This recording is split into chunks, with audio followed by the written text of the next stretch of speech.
Hey, what's happening, guys? Dan Dario here with another options and play video update. Nearly all of the swing trades I write up for trade ideas are accompanied with at least one stop level, oftentimes two. All right. So I use net debit stop or technical stop for just about all the swing trades. There's a couple exceptions, but for the purposes of the video, I'm not going to get into those. So just about all of like the swing trades will have a net debit stop. So what I say is if I lose 50 to 60% of the overall net debit, I'm looking to get out. And also most of them will have a technical stop saying if the stock or ETF breaks below this or if it rallies above that, then I'm exiting the trade, right?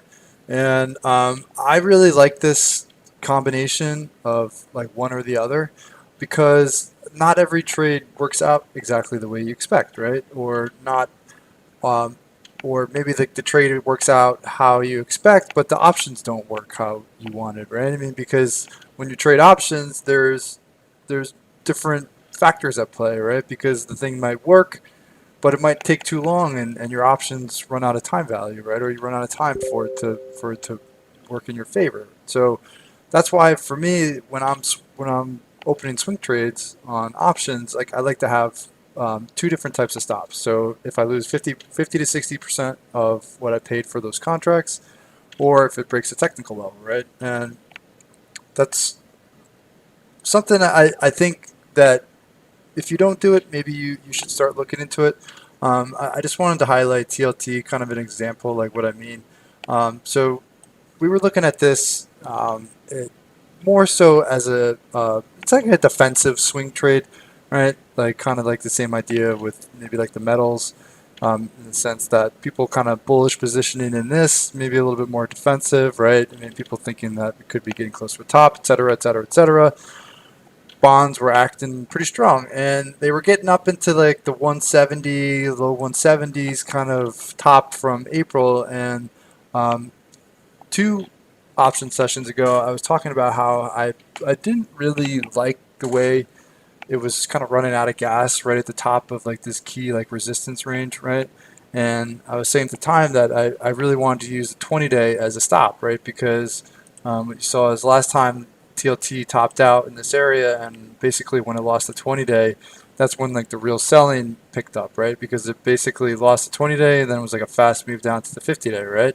Now, when it was topping out in the 70s and starting to creep back down to the 20-day, I was like, okay, I want the 20-day to be the exit because if it does lose the 20-day, there's a chance that it repeats the pattern from the last time it topped out in 170, right?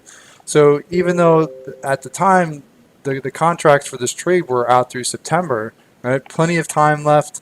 Um, the net debit actually didn't get hit as hard because they were closer to the money. So when it broke below the 20-day, that was really only a drop below 169. The contracts, like the long strike level, was 170.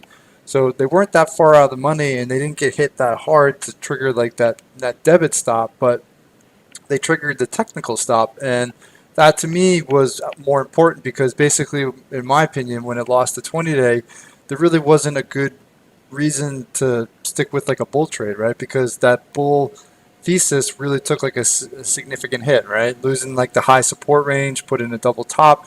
So just because the net debit of the position didn't get hit too hard, it doesn't mean that you want to stick with the trade even when the technicals are saying otherwise, right? So that's why a lot of times I like the either or stop losses, right? Or one or the other stop losses. So if maybe the trade's working okay, but I'm just running out of time, then I'm trying to respect that stop. Or maybe I'll roll the trade out and buy more time, right? Or in this case, there's still plenty of time value left. The contracts still have plenty of premium, but technically, the reason for being involved has changed significantly. So it's time to exit, right? So um, if you're ever wondering why I use two different types of stops, this is mainly the reason why. Okay, it's because not all the trades play out exactly as you design, and sometimes it's running out of premium or running out of time. Or the premium gets hit harder, or maybe like the technical pattern really changes, and it's a reason to exit. So I like to use two. All right. So if you like this video and you're looking for more information on option swing trades or how I approach a lot of like my option swing trades, please follow up with the link in the description of the video for more information on options in play. Hope you guys have a great night. Stay well, and I will talk to you all tomorrow.